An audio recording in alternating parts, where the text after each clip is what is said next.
Hello, bonjour, bienvenue à un autre petit tuto de GrowthCat. OK, aujourd'hui, on va parler un peu de la purification, nettoyage, la méditation. Donc, qu'est-ce que c'est que je veux dire par là? Bon, premièrement, lorsque vous commencez à côtoyer des gens qui lisent les cartes ou qui font des cristaux ou tout autre type de divination, vraiment, vous entendez souvent ces gens-là parler de «Oh, j'ai besoin de nettoyer, de rafraîchir mes cartes, mes cristaux, mon endroit, ma pièce, etc.»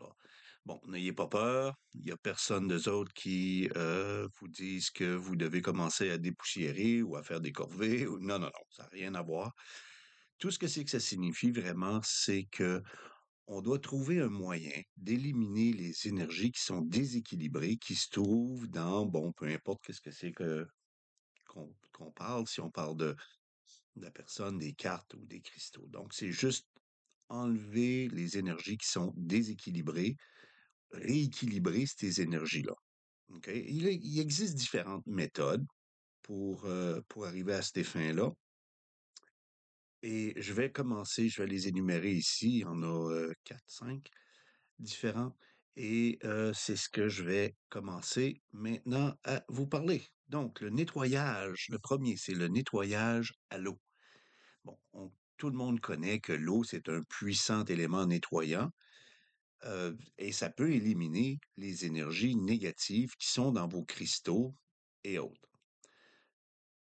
Cependant, ça ne veut pas nécessairement dire que tous les choses, tous les objets euh, vont être appropriés pour mettre dans l'eau. Bon, on fait juste penser, par exemple, à un jeu de tarot. Et ça durera pas longtemps dans l'eau, c'est pas vraiment une bonne idée. Donc, comment faire le nettoyage? Et premièrement, on doit faire une recherche sur spécialement les cristaux. Il y a des personnes qui pensent que tous les cristaux sont sont pas solubles dans l'eau. On peut les mettre dans l'eau, il y a aucun problème. Pas toujours. Il y a des cristaux qui ça va abîmer. Ça va abîmer les cristaux. Donc, faut faire attention.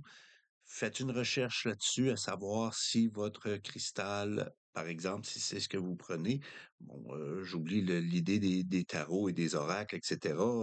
Si vous pensez que le papier peut rentrer dans l'eau, on a des problèmes là. Et c'est pas un problème de nettoyage. Donc, c'est vraiment l'idée, c'est de mettre l'objet dans l'eau, faire couler l'eau sur votre objet pendant quelques minutes puis, après ça, le sécher avec un chiffon propre. Très simple, c'est pas plus difficile que ça. Et bon, comme je dis, et je veux vraiment faire sûr, là, faites la recherche pour savoir si certains cristaux vont être abîmés par l'eau ou pas. Donc, c'est vraiment très, très important. Maintenant, j'aime toujours amener là-dessus l'idée de, parce que ce nettoyage-là peut se faire aussi sur le corps humain. Et le corps humain, bon, moi j'ai une façon un peu, c'est personnel là, mais bon, c'est comme ça que je fais quand ça vient le temps pour nettoyer à l'eau. Bon, j'oublie, on parle pas de prendre une douche, savon, etc. Là, c'est pas ça que je veux dire par nettoyer, c'est vraiment au sujet de l'énergie.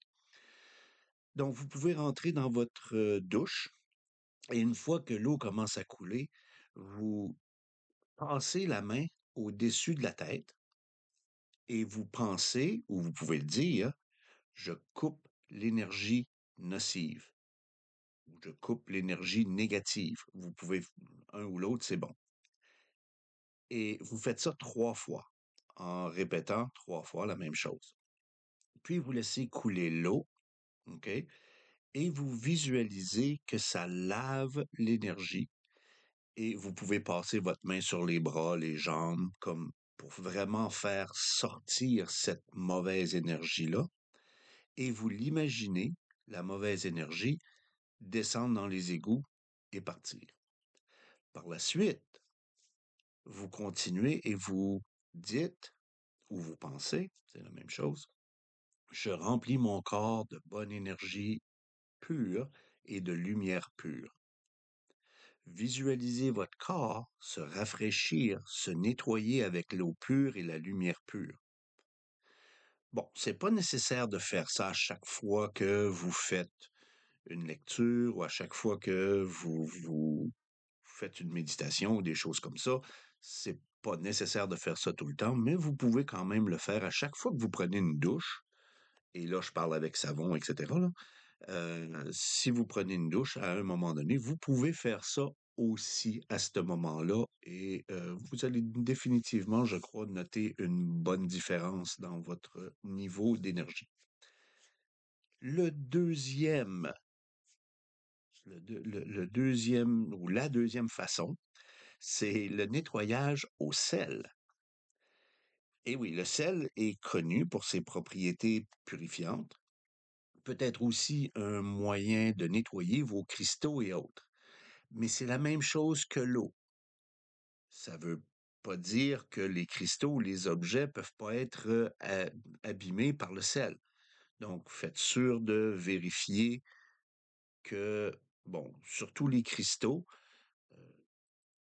quand on parle de tarot ou d'oracle ou des choses comme ça, on sait que le sel peut quand même graffiner les surfaces, donc ça peut abîmer un peu les surfaces. Donc, si vous décidez de faire ça avec le sel, s'il vous plaît, faites attention pour ne pas abîmer vos objets. Donc, comment est-ce que c'est qu'on utilise ça? Bon, vous pouvez tout simplement prendre les objets, les mettre dans un bol et les recouvrir de sel. Et vous les laissez là pour quelques minutes, quelques heures, peu importe. Excusez. Et ces objets-là, une fois que vous les avez, que vous décidez que vous voulez les faire sortir, vous les prenez, vous pouvez les dépoussiérer, enlever un petit peu l'excédent de sel et votre objet est nettoyé. Vous pouvez faire la même chose même dans une pièce ou même dans votre maison. Qu'est-ce que vous pouvez faire? Vous pouvez prendre le sel et généralement, on prend du sel Epsom. C'est plus n'importe quel autre sel peut faire, mais le sel Epsom est généralement celui-là qu'on utilise. Euh, vous pouvez mettre le sel, par exemple, une fois que vous avez nettoyé votre endroit, votre pièce, votre maison, vous déposez des petites quantités de sel dans les coins de la pièce, euh, aux fenêtres, aux portes, des choses comme ça, et tout ça, et des endroits comme ça, et ça va définitivement bloquer les, euh, les mauvaises énergies qui pourraient rentrer dans la pièce. Encore une fois, s'il vous plaît, la recherche est fondamentale dans tout ce que c'est que je dis ici. C'est, prenez pas ce que je dis là comme étant l'ultime chose que vous devez absolument suivre à la lettre. C'est pas le cas, c'est pas comme ça que ça fonctionne. Donc, vous prenez le temps de faire votre recherche, vérifiez que ça soit pas que ça s'abîme pas par le sel ou l'eau ou peu importe. Et à partir de là, ben, vous pouvez faire le nettoyage ou le rebalancement peut-être, ce serait une bonne façon de le dire. Maintenant, oh oui, je suis en train d'oublier, pour le corps humain, bon, moi, le corps humain puis le sel. La seule chose qui me vient en tête quand je mets ces deux choses-là ensemble, le corps humain puis le sel, c'est le processus de momification. Donc, faites attention si vous voulez prendre cette voie-là pour le nettoyage, pour le rebalancement. Soyez très prudent. Je suggère certainement pas de faire ça pour l'être humain, mais si vous le faites, pareil, faites quand même attention.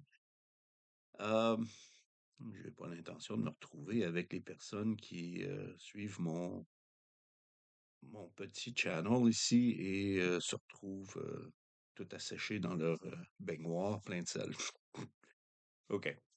Donc, le troisième ici, le nettoyage à la fumée. Bon, c'est de loin mon préféré. Vous pouvez prendre de la fumée de sauge, d'encens, d'autres herbes, et c'est une pratique qui est vraiment utilisée par de nombreuses cultures pour nettoyer les espaces, les objets. Vous voyez cette méthode-là dans les églises, dans les salles de méditation, dans les temples. où est-ce qu'il y a presque toujours de l'encens qui est laissé dans l'endroit. Et c'est la raison pourquoi, c'est pour ça, c'est pour nettoyer les mauvaises énergies qu'il y a dans ces endroits-là. En fait, ça dissipe les énergies négatives, tout en offrant des qualités protectrices en plus. Et je peux pas vraiment penser, j'essaie de me rappeler, je peux pas vraiment penser à un objet ou quelque chose qui pourrait être affecté par la fumée. Enfin, peut-être le détecteur de fumée, là, si vous vous laissez emporter un peu, là, mais à part de ça, je pense que ça devrait être OK. Pour nettoyer les objets, tout ce qu'il faut faire, c'est de prendre l'objet et de le passer au-dessus de votre fumée d'encens. Et c'est tout. Vous faites ça juste quelques secondes et c'est tout. Pour ce qui est du corps humain, c'est aussi facile. Bon, c'est mieux quand même si vous avez quelqu'un qui va passer l'encens autour de vous. C'est encore mieux, mais si vous avez pas, c'est bon. Hein. Oh oui, en passant, on n'a pas besoin d'être nu là, pour faire ça, là. Ça. Vous pouvez faire ça tout habillé, il n'y a aucun problème. Bon, la douche peut-être pas, là, mais pour ce qui est de l'encens ici ou pour la fumée, euh, c'est tout aussi bien. Bon. Les endroits un peu difficiles comme le dos, hein, c'est là que quelqu'un arrive avec de l'aide pour, euh, pour l'encens.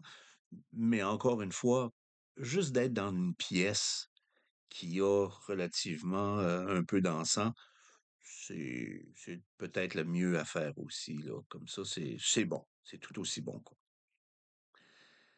OK, maintenant, le quatrième. Le quatrième, c'est le nettoyage sonore. Eh oui, les vibrations sonores peuvent aussi aider à soulever l'énergie qui pourrait être stagnante dans un objet.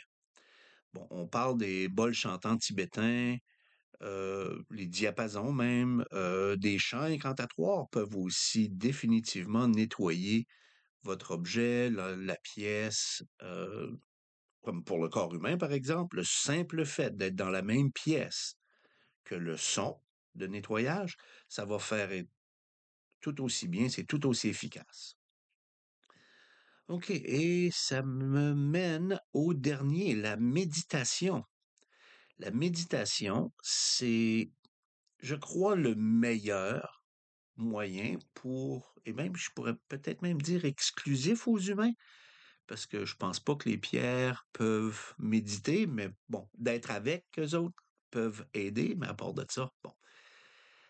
Et il faut quand même l'avouer, là, la meilleure façon de, de s'aider soi-même, c'est vraiment au travers de la méditation. Il y a tellement de sortes de méditation, il y en a certainement une qui va faire pour vous sans aucun problème. Bon, OK, on dit méditation, méditation, et souvent on prend pour acquis, ah oui, si je parle de méditation, tout le monde sait c'est quoi. Ah, OK. Ben, je vais quand même donner une définition ici pour peut-être les personnes qui disent de quoi il parle exactement quand il parle de méditation, lui. Bon, la méditation, c'est une pratique où vous concentrez votre esprit pour atteindre un état de calme, de clarté ou de conscience. Il s'agit souvent juste de s'asseoir tranquillement, prêter attention à sa respiration, à ses pensées ou à un objet spécifique et de laisser aller doucement les distractions pour ne plus vraiment qu'il y ait d'importance. L'objectif de la méditation peut varier. Ça peut réduire le stress, améliorer la concentration, favoriser la conscience de soi, ou dans certaines traditions, ça fait même partie d'une croissance spirituelle. Maintenant, les techniques peuvent différer de pleine conscience, de méditation transcendantale, il y a la méditation guidée. Euh, Ici, par exemple, dans le channel ici, je vais en faire une, et pas là maintenant. au moment de l'enregistrement ici, mais définitivement, je vais mettre une vidéo de méditation sur le channel ici. Bon, mais l'essentiel, c'est vraiment d'entraîner l'esprit à être présent et moins réactif. La méditation, aujourd'hui, est pratiquée un peu partout. C'est enraciné, oui, dans des anciennes traditions comme le bouddhisme et l'hindouisme, mais aujourd'hui, tout le monde fait une certaine méditation d'une façon ou d'une autre à cause des bienfaits sur la santé mentale et physique. Ça va aider le côté émotionnel, ça va améliorer le bien-être général. Et il y a même des études qui montrent qu'il y a des changements dans les activités cérébrales liées au stress et à l'attention. Donc, vraiment, on voit partout que la méditation, c'est quelque chose de super important. Bon, il y a énormément de chaînes YouTube, par exemple, qui font des méditations. Tout ce que vous avez à faire, c'est de chercher la méditation. Donc, il y en a de plusieurs sortes. Donc, vous pouvez faire le tour, choisir et regarder les choses qui vont vraiment vous aider et qui vont vous accrocher parce que il y a des méditations que les gens aiment juste pas parce que c'est pas leur chose. C'est pas leur bague, comme on dit. Donc, et si vous préférez, OK, vous pouvez également utiliser la méditation guidée. Ça va être une méditation guidée que je vais mettre sur cette chaîne. Et ça va mettre l'accent sur le nettoyage et le calme. Et je vais mettre de la méditation dans 2 langues, donc en anglais et en français. Donc, si vous tombez sur celle-là en anglais, juste à regarder pour celle-là en français et vous allez avoir celle-là en français. Bon, ben, je crois que c'est à peu près tout pour moi maintenant. Donc, passez une bonne journée et n'oubliez pas, s'il vous plaît, d'aimer et de partager le petit vidéo ici en autant que possible. S'il vous plaît, ça m'aide énormément juste d'avoir quelqu'un qui fait un like ou qui partage. C'est bien, merci beaucoup et n'oubliez pas de souscrire à la chaîne aussi. Au revoir, à la prochaine.